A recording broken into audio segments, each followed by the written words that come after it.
En Alsace, dans l'une des plus grandes usines de jus de fruits françaises, c'est un grand jour pour Nicolas Chaban. Bonjour, ça va? Ouais. Accueilli par le directeur du site et 3 producteurs de pommes, cet entrepreneur s'apprête à voir le résultat de plusieurs mois de travail. Dites-moi bien que c'est une réalité, là. C'est en train de... La ligne est en train de tourner. À côté des traditionnels jus de fruits destinés aux supermarchés, sortent aujourd'hui de ces lignes les premières briques d'un jus de pomme unique en son genre. Nicolas Chaban le découvre pour la première fois. Ah, voilà. Il l'a commandé pour une marque qu'il a créée il y a seulement 6 mois. Incroyable. C'est qui le patron? Le nom est accrocheur et le concept révolutionnaire. Une petite émotion parce que le jus de pomme, c'est le premier jus de pomme créé en France par des consommateurs qui ont choisi chaque critère. Des pommes françaises, rémunérées au juste prix, faites de façon éco-responsable et puis avec du naturel. Donc on est heureux que ces choix du consommateur soient devenus une réalité, voilà. Dans ce jus de pomme, pas de sucre ajouté ou d'acidifiant, comme chez la plupart de ses concurrents. Encore plus étonnant, les consommateurs ont aussi décidé de son prix. 1,62 €, c'est le juste prix pour le consommateur d'une qualité et d'un produit équitable qui rémunère le producteur. Cette nouvelle brique suscite donc beaucoup d'espoir chez les producteurs de pommes, touchés ici par une crise de l'exportation. Dans quelques jours, 1 million de litres partiront dans les rayons des supermarchés partout en France, C'est bon, avec l'ambition de faire aussi bien que le premier produit de la marque. Cette brique de lait bleu à la drôle de marque s'est fait sa place au rayon lait. Une brique de lait lancée il y a 6 mois. Son succès a été fulgurant, déjà 9 millions de litres vendus. La victoire d'une initiative inédite, un questionnaire en ligne qui propose aux internautes d'élaborer eux-mêmes le cahier des charges du produit idéal. Résultat, un lait un peu plus cher que la moyenne du marché, mais de meilleure qualité et plus rémunérateur pour les producteurs. Ce modèle pourrait-il s'appliquer demain à tous les produits que nous consommons? Pourrions-nous décider que nous ne voulons plus d'additifs dans nos plats cuisinés, moins de substances toxiques dans nos gels douche, ou exiger que ceux qui fabriquent nos téléphones à l'autre bout de la planète soient mieux rémunérés? En résumé, les consommateurs qui décident à la place des marques, est-ce l'avenir?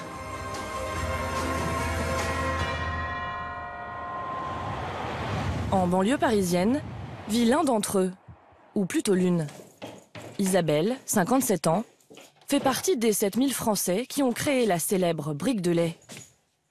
Désormais, elle ne peut plus s'en passer. Eh bien, elle est meilleure que les autres. C'est moi qui l'ai fait, c'est moi qui l'ai choisi, pas fait, évidemment, mais choisi. Donc ça, il est meilleur. Quand vous cultivez votre jardin, que vous cueillez vos propres fleurs, plutôt que de les acheter, vos fleurs, elles sont plus jolies. Après le lait, Isabelle a participé à la conception du jus de pomme, de nouveau grâce à un questionnaire sur Internet. 6 questions à choix multiples qui permettent de définir précisément le cahier des charges du produit. Jus de pomme pur, 1 litre, bon et responsable. Le prix de départ est fixé à 1,07 €, celui d'un jus de pomme d'entrée de gamme. Chaque décision d'Isabelle va le faire évoluer. Rémunération des producteurs. On a le choix de le laisser aligné sur le cours mondial, donc à 1,07. Rémunération qui permet aux producteurs de ne pas perdre d'argent. On passe à 1,16. Rémunération qui permet aux producteurs de se payer convenablement. On passe à 1,33. Et si on lui permet d'avoir un peu de temps libre, on passe à 1,40. Et bien on va lui dire qu'il a le droit aussi à du temps libre. Isabelle choisit également des pommes françaises, une plus grande transparence sur les fruits utilisés et écarte le jus à base de concentré. À chaque étape, le prix augmente. Et là, en ayant fait tous les critères que j'ai cochés, je me retrouve avec un prix de 1,68 €. Ça vous semble correct? Ah, ça me semble très correct. Oui, oui, ça me semble absolument très correct. Et du coup, je me dis que je peux peut-être pousser un petit peu et aller à ce moment-là sur le biologique. Et si je coche, on passe tout de suite à 2,24 €. Et là, c'est un peu trop cher. Moi, je vais rester sur ce que j'avais mis. Sous ses allures ludiques, cette démarche totalement nouvelle est un acte citoyen pour Isabelle, définitivement séduite par le concept. On est consommateur, c'est vrai. Avant, ça n'existait pas, on était des consommateurs, quelque chose de passif. Alors on était obligé d'aller voir qui a fait quoi, qu'est-ce qu'il y a dans le produit, etc. Aujourd'hui, on sait, c'est nous qui l'avons fait. Comme elle, plus de 20 000 consommateurs ont voté pour leur jus de pomme idéal. Le prix de 1,62 € a été fixé avec la moyenne de leurs réponses. L'idée de ce questionnaire a germé l'an dernier dans la tête de 2 entrepreneurs audacieux. Ils nous ont donné rendez-vous dans leur bureau. Nicolas Chaban et Laurent Pasquier ont été pris de court par l'ampleur de leur succès. Leurs réunions, ils les font aujourd'hui là où ils peuvent. Vous n'avez pas de bureau? On a un bureau dans 200 adresses à peu près. Des bars, des cafés, des halls d'hôtel. C'est vrai que c'est... Des trains. Des trains. Nicolas, faut que tu me signes ça. À chaque fois, c'est donc sur le coin d'une table que Nicolas Chaban signe les nouveaux contrats. Stylo ou pas? Ouais, j'ai un stylo. J'ai tout. Il travaille aujourd'hui avec 8000 supermarchés en France et les plus grands industriels. Ici, un géant de l'emballage alimentaire. C'est la société qui fait les briques et qui accompagne autant qu'elle le peut l'initiative. Avec C'est qui le patron, les 2 compères sont en train de redéfinir les règles de la grande distribution. Pour eux, ce n'est pas une première. En 2007, Nicolas Chaban a créé le label des gueules cassées. Le concept, vendre moins cher les fruits et les légumes moches. Un carton qui lui a même valu un article dans le prestigieux New York Times. Laurent Pasquier, lui, est ingénieur en électronique. En 2012, il quitte son emploi pour créer le site Megou.fr. Une bible pour les consommateurs qui souhaitent comparer la composition, le prix ou l'origine des produits des supermarchés.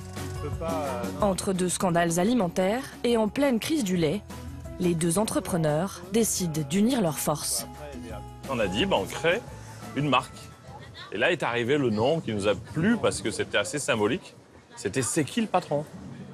Lancé le 17 octobre dernier, leur lait connaît aujourd'hui des ventes exponentielles qu'ils étaient bien loin d'imaginer au départ. Regarde ça. Ils espéraient vendre 5 millions de litres en 1 an. Ils en sont déjà à 9 en seulement 6 mois. Même les professionnels vous disent qu'avec de la pub massifiée, vous n'arrivez pas forcément à ces résultats pour un nouveau produit. Leur lait prend même aujourd'hui des parts de marché aux marques historiques. Et tous les supermarchés se l'arrachent. Comme ici près de Valence. Cet hyper lui a réservé la meilleure place dans le rayon central, là où passent chaque jour des milliers de clients. Nicolas Chaban est venu assister au lancement.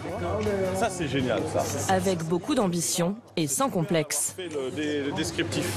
On ne va pas jouer la pudeur de l'initiative. Non, on veut que ces produits se vendent dans les proportions maximum.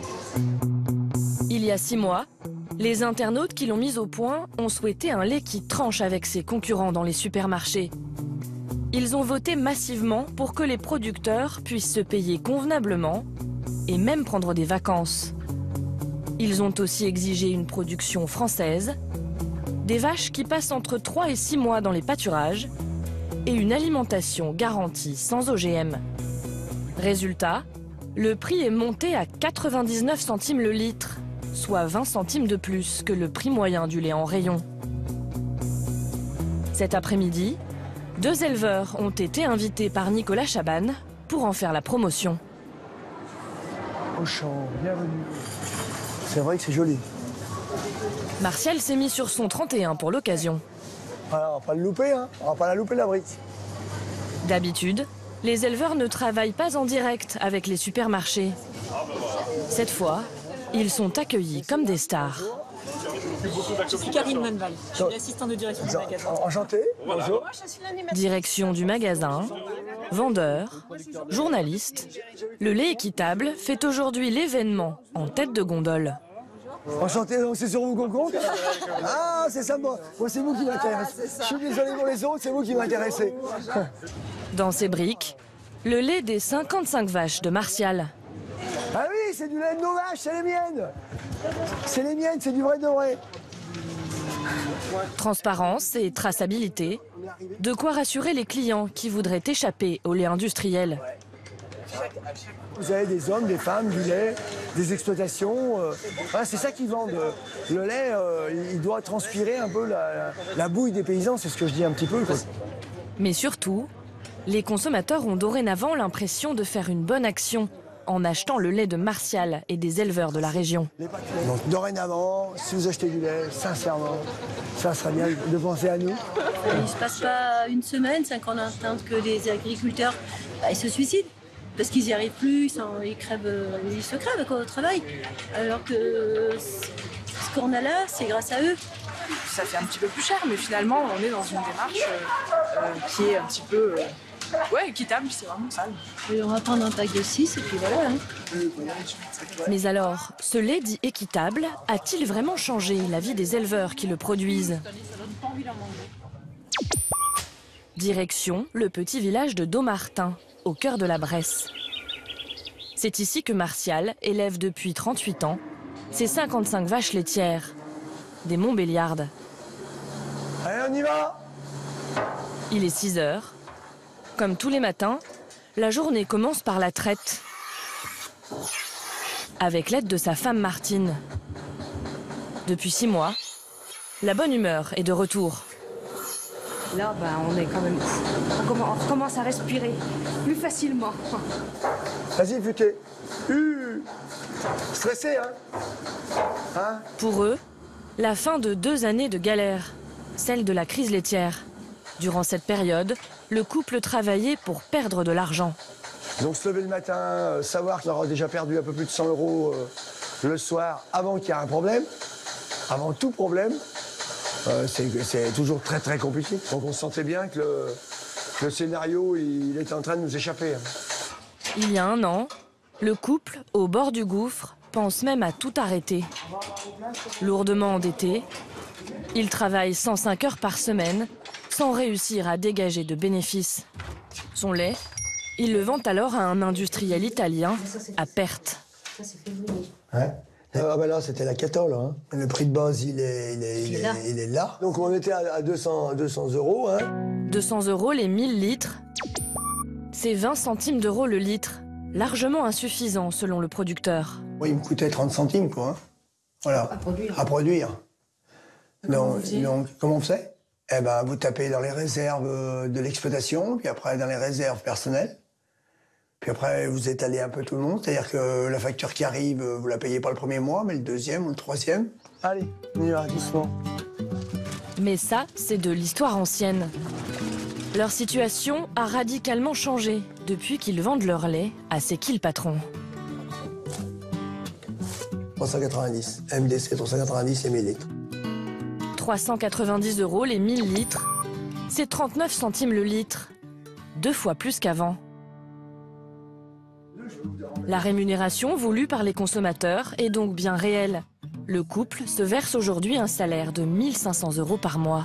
Vous êtes censé pouvoir prendre des vacances avec ce prix. Ouais, on va attendre un peu. Hein. Ouais. Financièrement, ça vous a pas apporté un confort? Si, ça va venir. Mais attendez, ça serait mesquin de pas reconnaître ça. Je veux dire que d'où on vient, c'est compliqué de remonter, de reprendre une croisière. Et donc, c'est pas en 4 mois, quoi, voilà. Grâce à leur augmentation de salaire, le quotidien s'est tout de même un peu égayé. Un petit plaisir que je ne me faisais plus depuis longtemps. Donc, comme on a augmenté un petit peu le salaire, voilà, je me suis fait un petit plaisir. Je me suis acheté... Parce que je mettais toujours les mêmes choses, donc ça change un petit peu. Elle m'a coûté 50 €. Mais avant, 50 € pour moi, c'était impossible. Voilà. Tous les 2 jours, Un camion-citerne passe collecter l'intégralité de leur production. 3000 litres à chaque fois. Comme Martine et Martial, 80 éleveurs ont été sauvés par le lait équitable. Un chiffre en constante augmentation, car les commandes des supermarchés sont toujours plus nombreuses. Dans l'Indre, la seule laiterie de la marque ne sait plus où donner de la tête. Bonjour, ça va ? Philippe Le Sueur n'avait jamais vu ça en 35 ans de carrière. Tu vas bien ? Bon. Alors, t'arrives à nous faire des miracles ? C'est un peu compliqué là. La France entière se dispute leur lait équitable. On a plus de commandes en fait que ce qu'on est capable de fournir. Il n'y a aucune autre référence sur laquelle on va produire 700 ou 800 000 litres par semaine. Ce qui est quand même énorme puisqu'on a 150 références en lait, donc une référence qui représente 10% de notre production totale. En 6 mois, le lait C'est qui le patron est devenu leur meilleure vente. Et Philippe Le Sueur a dû lui faire de la place sur ses lignes de production. C'est arrêté sur l'autre ? Ah non, ça redémarre, oui. D'accord. Donc on a élargi le nombre d'heures de fabrication, c'est-à-dire qu'on travaillait pas le week-end, on s'est mis à travailler le week-end, on a recruté des gens pour pouvoir répondre à la demande. Le succès est tel que la laiterie, pour s'en sortir, a été obligée de faire une entorse au cahier des charges. Comme on a quelques difficultés à répondre totalement à la demande, on a demandé au consommateur s'il était d'accord pour avoir quelques briques sans bouchon. Et alors, le fait qu'on ne mette pas de bouchon, on redonnera la somme correspondante à une association caritative. Pour satisfaire la demande partout en France, la marque Équitable a même recruté, il y a quelques semaines, 56 nouveaux éleveurs. Et les derniers arrivés représentent tout un symbole. Ils habitent à Landemont, près de Nantes. En octobre dernier, Régis et Grégory témoignent dans un reportage pour l'émission Envoyé spécial sur France 2. Ces deux éleveurs voisins dénoncent le prix auquel Lactalis achète leur lait. Depuis 6 semaines, il est papa d'une petite fille. Elle a grandi depuis. Après la diffusion, la réaction de l'industriel tombe comme un coup près. Le facteur nous a ramené un recommandé avec un courrier nous expliquant chaleureusement leur mécontentement par rapport à ce reportage et puis surtout ici, là, voilà, au regard du contexte général ayant entouré vos déclarations, nous avons pris la décision de mettre un terme à nos relations. En d'autres termes, on va dire, voilà, ils nous ont mis à la porte, quoi. Sans personne à qui vendre leur lait, les producteurs sont dans l'impasse. Toutes les laiteries refusent de travailler avec eux, jusqu'à ce qu'un inconnu leur tende la main. J'ai reçu un message sur Facebook d'un monsieur Chaban que je ne connaissais pas, et je me suis dit, qui c'est ce mec ?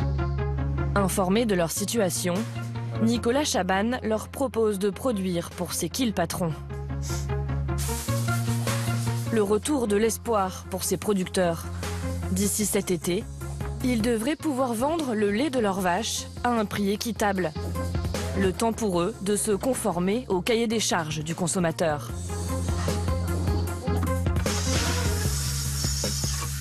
Donc voilà ce qui a changé dans l'alimentation des vaches. Pour la filière C'est qui le patron, donc c'est une filière sans OGM. Donc c'est un granulé qu'on achète, certifié non OGM. Donc ça a un coût supplémentaire, bien sûr.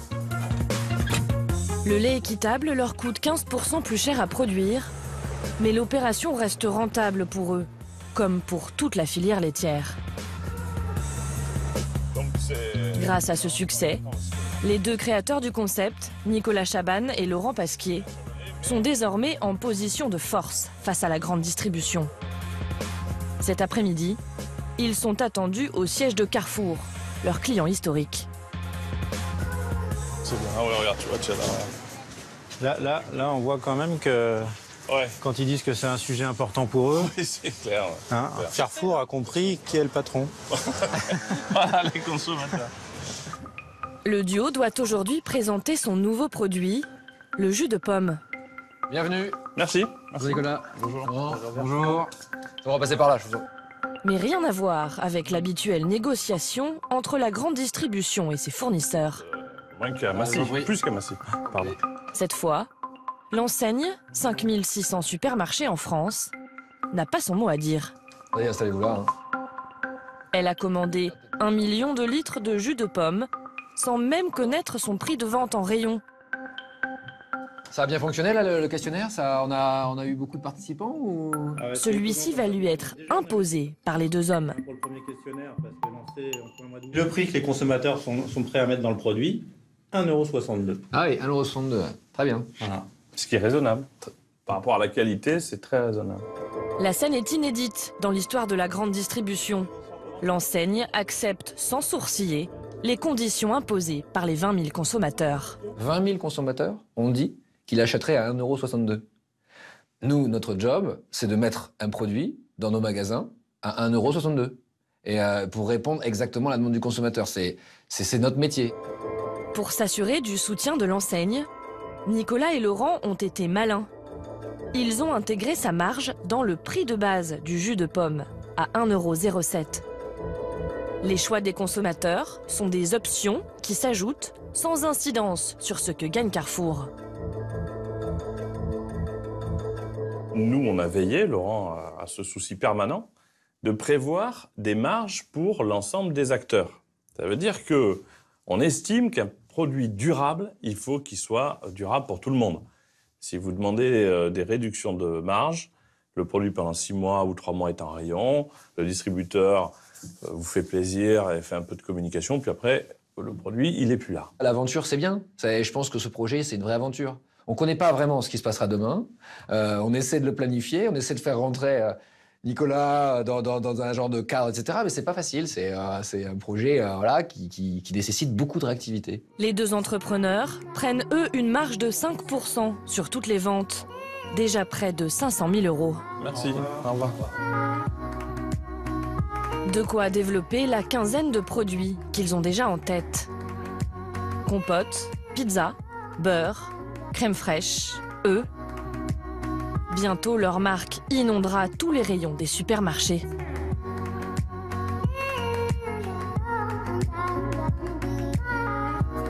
À quelques jours de la sortie du jus de pomme, Nicolas Chaban assure lui-même la publicité, sans dépenser un centime. Là, on est au milieu de ce verger éco-responsable. Cette vidéo, postée sur les réseaux sociaux, sera vue par des milliers d'internautes. Mais l'année prochaine, on aura des pommes issues de cet endroit magnifique sous ce ciel bleu. C'est ça, dans la brique de jus de pomme. C'est qui le patron? C'est ça, qui le patron, clairement. Voilà. Clairement. En Alsace, ce producteur de pommes espère déjà augmenter ses revenus d'au moins 10% l'année prochaine.